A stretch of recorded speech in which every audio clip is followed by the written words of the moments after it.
Hello দেয়ার, তোমরা যারা তোমাদের ল্যাঙ্গুয়েজ লার্নিং জার্নিটা অলরেডি স্টার্ট করেছো, তোমাদের মধ্যে একটা কোশ্চেন আসতে পারে যে ভাইয়া কোন অ্যাকসেন্টে আমরা কথা বলবো। অনেক রকমের অ্যাকসেন্ট প্রচলিত, for example British accent, American accent, Australian accent, and there are many more. So আমি ভাইয়া কোন অ্যাকসেন্টে কথা বলবো। আরেকটা কোশ্চেন আসতে পারে, ভাইয়া অ্যাকসেন্ট কি really important? So short answer হচ্ছে no, accent is not important. এটা বলার পিছনে কারণ কি? কারণ হচ্ছে আমরা তো non native speakers, we are learning English as our second language. আমাদের ক্যারিয়ারের প্রয়োজনে, আমাদের এডুকেশনের প্রয়োজনে, মেবি হায়ার স্টাডিজের প্রয়োজনে, মেবি আমাদের জব বিজনেসের জন্য আমাদের ইংলিশটা শিখতে হচ্ছে।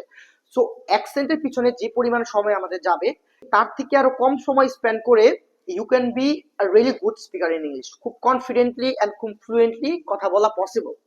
সো রাদার তোমরা অ্যাকসেন্টের পিছনে সময় না দিয়ে কিভাবে তোমরা ইংলিশে কথা বলতে পারো কনফিডেন্টলি, সেখানে মনোযোগ দাও। আরেকটা বিষয় তোমাদের ক্লারিফাই করি, অ্যাকসেন্টটা আসলে কি। অ্যাকসেন্টটা আসলে কথা বলার ধরন, ভঙ্গি, বা কোন সুরে বা কোন সাউন্ডে তুমি কথা বলছো। British people speak English, American people also speak English, কিন্তু তাদের কথা বলার যে ধরন, কথা বলার উচ্চারণের ভঙ্গি ডিফারেন্ট। সো তুমি যখন একটা অ্যাকসেন্টে এক্সপার্ট হওয়ার ট্রাই করবা, ফর এক্সাম্পল তুমি ব্রিটিশ অ্যাকসেন্ট শিখে গেছো, ট্রাই করে মোটামুটি কথা বলতে পারো ব্রিটিশ অ্যাকসেন্টে। ইমাজিন তুমি ইউকেতে চলে গেছো, তুমি যখন ইউকেতে কোনো লোকাল পিপলের সাথে কথা বলা স্টার্ট করবা, উইদিন এ সেকেন্ড তারা বুঝে যাবে যে তুমি নন নেটিভ, তুমি ইংলিশ অ্যাকসেন্টে অ্যাডপ্ট করেছো, শিখেছো। So what's the point?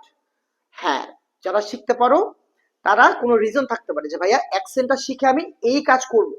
You can be a teacher, or you can have a job in America or in UK, যে ভাই অ্যাকসেন্ট শিখে আমার জবটাতে আরো ভালো পারফর্ম করতে পারবো, আমার স্যালারি ভালো থাকতে পারে, বা there could be other reasons.